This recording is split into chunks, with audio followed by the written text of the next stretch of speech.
It's Saturday. What's going on, everyone? This is David from David Outdoors 74. Just good evening. Hope everyone had a good week. Saturday, June 20th, and it's hot again. Nice and hot, dry, no rain. Well, we got a little rain today. Not half the town where I live got rain, and the other half didn't get any rain. So we needed the rain. We didn't get the rain. If you live on a well, you gotta be kind of careful on how much water you use, because you start watering too many things, your grass and stuff like that, then you're gonna have some problems with your well, and you're not gonna be able to take showers and stuff like that. All right, I like to start off like I do every week and say salute to my armed services, active duty, non-active, and my veterans. Appreciate everything you do for us and to give us this great nation and or to protect it and let us sleep at night and stream every week. So hats off to all of you out there. If any of you are watching, kudos. Thank you so much for what you guys do for us. Thank you. And first responders too. Thank you very much for all of you guys. So this week, let's do the Dad's Journey to 1,000 subscribers update. We're at 100 last week. We're up to 111. So we're at 11. That's great subscribers. Appreciate everybody that is subscribed to my channel. Again, every week. Oh, hi, Diane. How you doing? Just very excited that people take time out of their day to check out my channel and like it and subscribe to it. So I appreciate it. We're up 11. Just steamrolling. We'll get there, right? Whenever we get there, we get there. But it's the fun part will be getting there. So if it takes some time doing this, I think that'll be fun. Taking my time, kind of trudging along. I mean, it'd be exciting to get overnight, but where's the excitement really to look back on it? So if it takes a year, 2, 3 years, whatever, to get to 1,000, then it takes that long. And again, it's a journey. It's not overnight success. So let's enjoy the ride, right? It's like eating something really good, and next you know, you're like, oh, it's gone. Or Christmas morning when you open the presents as a kid and you look around and you're like, yeah, I'm done. It's 4 o'clock in the morning. I'm all done. So we got 11 subscribers. Thank you again so much. If you saw in the caption or the title, the John Deere. Yep. John Deere had a problem. I thought it was a big problem. I started mowing the other day and it was dry and hot and, running the bagger and that. I'm like, the service engine light come on. And I'm like, oh, great. This thing's not even eight hours old and I've already got a problem. And I'm thinking, well, I bought it at Lowe's, so you can't take it back. They're not going to fix it at Lowe's. They just sell the stuff. So, as you're mowing, you're going through your head looking at it kept, flashing. So I'm like, great. So who's going to fix, that's what goes through your head. Like, first thing out of your head is you always think the worst. So I'm like, all right, so I paid, whatever kind of money for this. Now, what do I got to do to fix it, if it's a big problem? So that was like nerve-wracking. Bigger glass this week. Hot. It's hot out. Bigger glass. So wash the tractor off because I do that every week. Every time I mow, I wash it off. It's new to me because it's brand new, so I want to keep this tractor as long as I can keep it. Yeah, it's not a big John Deere, farm tractor that goes out and plows, but it's a little piece of John Deere for me. And there's a whole bunch of other brands out there, but I picked the John Deere because the reputable name, I guess. So I rinsed the tractor off, pulled it around. It was still, I thought maybe that, like a I don't know, scanner or something like that, or a light or something that was covered with dirt or something like that. So rinsed it off. It wasn't that. Pulled around to to where the basketball hoop is, and still flashing. Went in, opened up the manual and started reading it, and long and behold, not a big deal. So after I found from the time I found out that the light was flashing to the time I got to the manual, it wasn't a big deal. It's for every 8, or when you first get it, the 8 hour, or as soon as you get near 8 hours, it flashes service. You go in and look in your manual, and it tells you basically to check out the pulleys, to grease it, check the tire, just check it over. The PTO, which it doesn't have a PTO. I mean, it's the shaft that comes down. I guess you'd call that the PTO. PTO for me would be on the back of a tractor, the PTO shaft. So I guess coming out of the motor for these little guys, you could probably call it the PTO shaft. So basically, 8 hours old. These I'm assuming it's pretty much all these new lawn tractors. You just kind of do a quick glance over, grease the fittings in the front, and check your belts. Check, just make sure nothing's loose. And then you can't set the light on it or the words that come across. It'll eventually turn off after, I think it's like 4 hours after it hits the 8 hour mark. It'll turn off. Hey, D Blaisdell 30, what's going on, bud? How you doing? Yeah, so after like 4 or 5 hours, it goes off, and it turns itself off. So you can't really mess with it. There's no button to push. You can't reset it. Just the next service is the 25-hour service where you change the oil and all that. Which I'm gonna try to keep up on this, and I'll do videos when I'll post videos of me changing the oil and looking at the spark plug and the air filter. And the other thing too is, before you start these things, always check the oil on them. Some of them burn oil, some of them leak oil. I mean, they get mass produced, so out of 10,000, you're going to have a couple hundred that probably have defects. That's just the numbers game. So always check your oil and air filters and everything else before you start it. I wouldn't check the oil, after you run it, because it's going to be high on the dipstick from running. The oil just comes up. So check it when it's cold. That's what I would do. So that's the John Deere problem. Not really a problem. Had me kind of worried at first. But everything avoided by reading the manual. If you have any comments on that, just drop a comment here. And if you like this stream, just hit the like button, smash the like button, please. Shows me that you like it. That would be cool. Appreciate that. Wow, busy chat. I see the busy chat over here. A lot of people here today. Like I said, another hot week. It was really hot. We have storm drains we're working on it. Like last week, still working on those same storm drains. We have a lot to do. We have tons of them to do. So it's really hot. Like I said before a million times, I don't like the heat. Really don't like it. And when it's in the 90s, you don't want to cook. You order out. That's what we did. A little pizza tonight, some wings. Easier than cooking in a hot house. You don't want to warm your house up, so you just order some food, and it's a good thing to order this. Whatever's going on out there in society with whatever, I'm not going to bring it up. Order out, and you're helping these little businesses and stuff like that get back on their feet. So if you can and you have the money, just order. Yeah, busy night. Real busy here. Rocking. We're rocking. You got 111 subs. Yeah, not sub sandwiches, subscribers. I could go for a sub sandwich, but not right now. Yeah, so if you have the means, that's what I try to do. Order different places. You're helping out, everybody get back on their feet. Even if it's $20 here, if 100 people order $20 worth of food, it's good money for people that are starting out. And that just doesn't mean just for mom and pop little restaurants. Even the bigger ones, bigger chains, they're hurting too. So we can help everybody out. And that'll be it for that. Oh, I'm David Outdoors 74. I'm outside all the time. When it's hot though, David Outdoors likes to go indoors. Yeah, because my job is outside.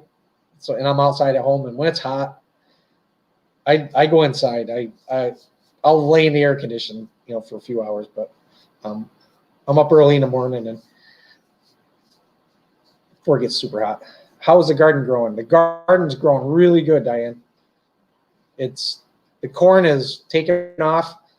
The tomato plants have already got flowers on them. I was going to tell Mallory, she's from Quebec Homestead.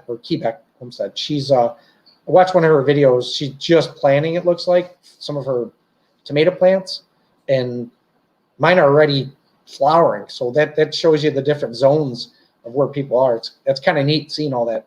It's like different time zones, different countries where it's like 5 a.m. here and then it's their afternoon.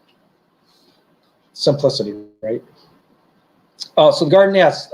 My potato plants, they're huge. They're also starting to flower. So I've got my tomatoes are flowering, the potatoes are flowering, my pepper plants. I grabbed a whole bunch of those little seeds from peppers that we bought in the store, back in the wintertime, dried them, and I planted them, and they're growing great. I transplanted them, started them in the house, and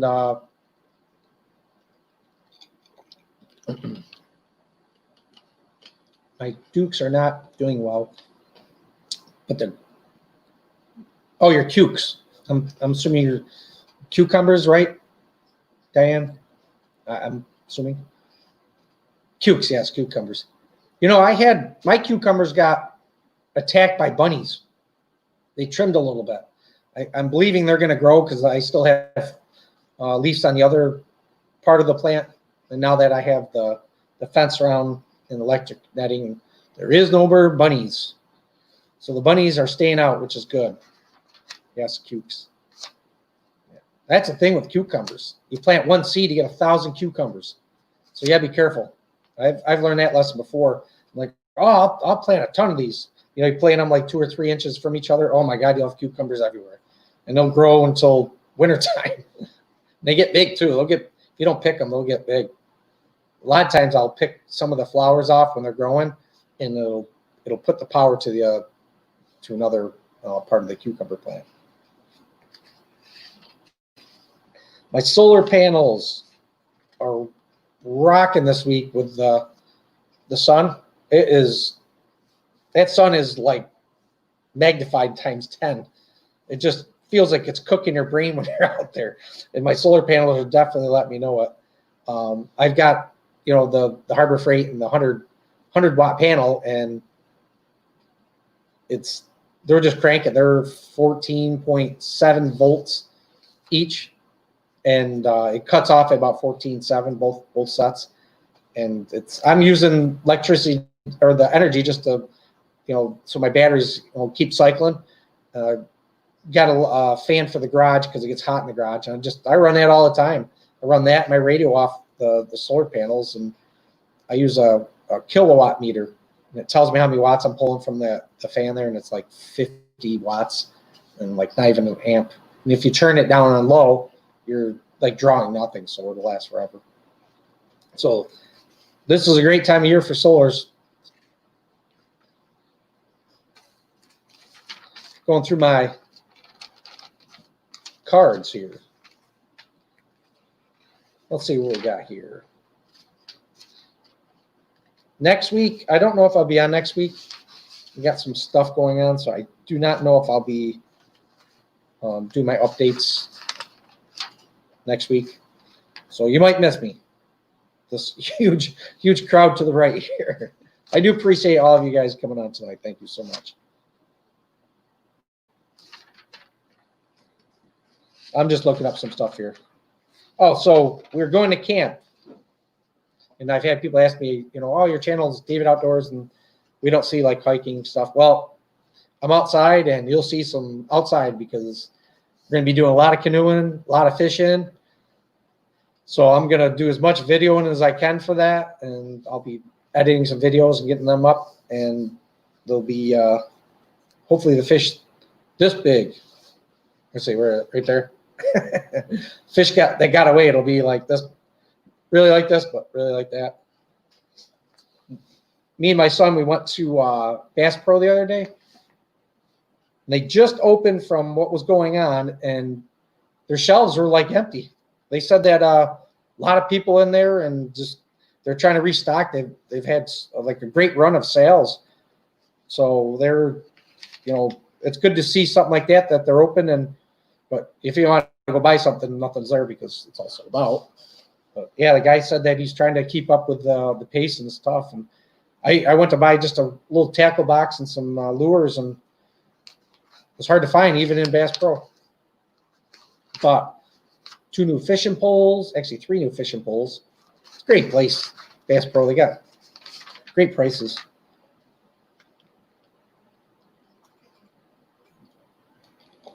Well, we got the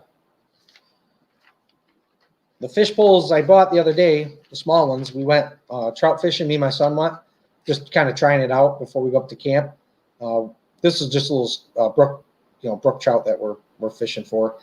When we go up to camp, it'll be bass and pike. So I just kind of wanted to, you know, get used to the feel of fishing. I haven't been fishing since last year, and nothing, too hot.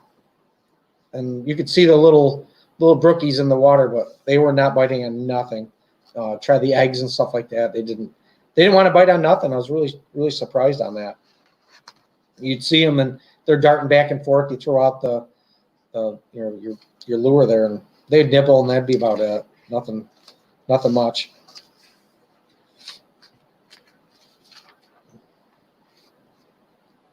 Yeah, as I'm reading my notes here, it's kind of funny that when you're jotting stuff down, you scribble and you're like, if someone else was to read this, there's no way they could read my writing. Kind of neat. Yeah. Oh, I got my. Oh, I was. We went to Runnings, which they also have a lot of fishing stuff. They were cleaned out. We went today, and we went the other day for some lures. Wow, did they get cleaned out? They had must have sold a lot of stuff off the shelf because there was not many lures. Like the weights and stuff like that, those are sold out. So a lot of people are getting out fishing, I guess. So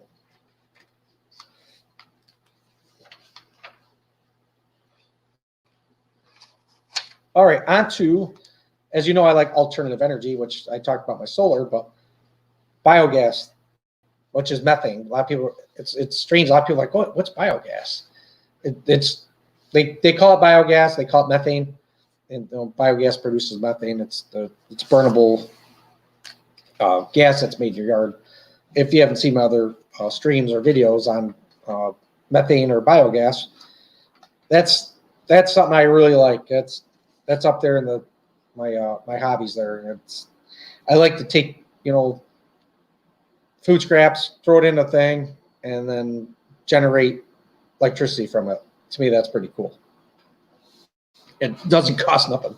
The upfront cost of building the digester that makes the biogas, that's really not even that expensive itself. You can get a big IBC tank for, those are 250 gallons. You can get one for like under $100, and then you just need PVC pipe and 3 uniseals. You need 2-inch ones and 3-inch ones, and so for probably about $200, you could have everything you want to make a bio digester and make as much methane you want to run a stove, run a generator, lights. You can power pretty much anything. I just think something that's amazing that you can generate your own source of power in your backyard instead of going down to your stores and buying propane. You could actually create your own. Kind of cool. I'll be posting a couple of videos on. I think I did one on my generator that's running on biogas. I ran it again today. It's running a lot better. You have to start it and let it warm up and increase the amount of gas into it as it warms up, like a car. The old style cars, they ran on choke, and you couldn't just start it up and hit the gas. You had to actually let the car warm up as you increase the gas going into it. Same thing with this little motor. As it warms up, I just keep turning up the biogas. You'll see in the video, and it'll get to its RPMs, and it cranks right along. All run by hamburgers and hot dogs or scraps from the garden. Just throw it right in there, and it's running a generator. That's pretty amazing. I ran that. I have a fan I was talking about with the solar panels. I disconnected that and I ran my electric fan off the generator, and it's kind of cool. Just cooling the garage down with a big fan like that. Biogas is definitely it's a unique thing. Not everybody's into it, which is fine. To me, that's so. If you come to my channels and stuff like that, that's my big love right there. They've got China's got one. They got molds. It's called the Puxin digester, and it's 2,600 gallons of like biogas and like liquid and stuff like that produces the biogas, and it holds up to 2,600 gallons of influent and everything, and it produces 5 cubic meters of biogas, and that's a ton of biogas. That's a lot of fuel.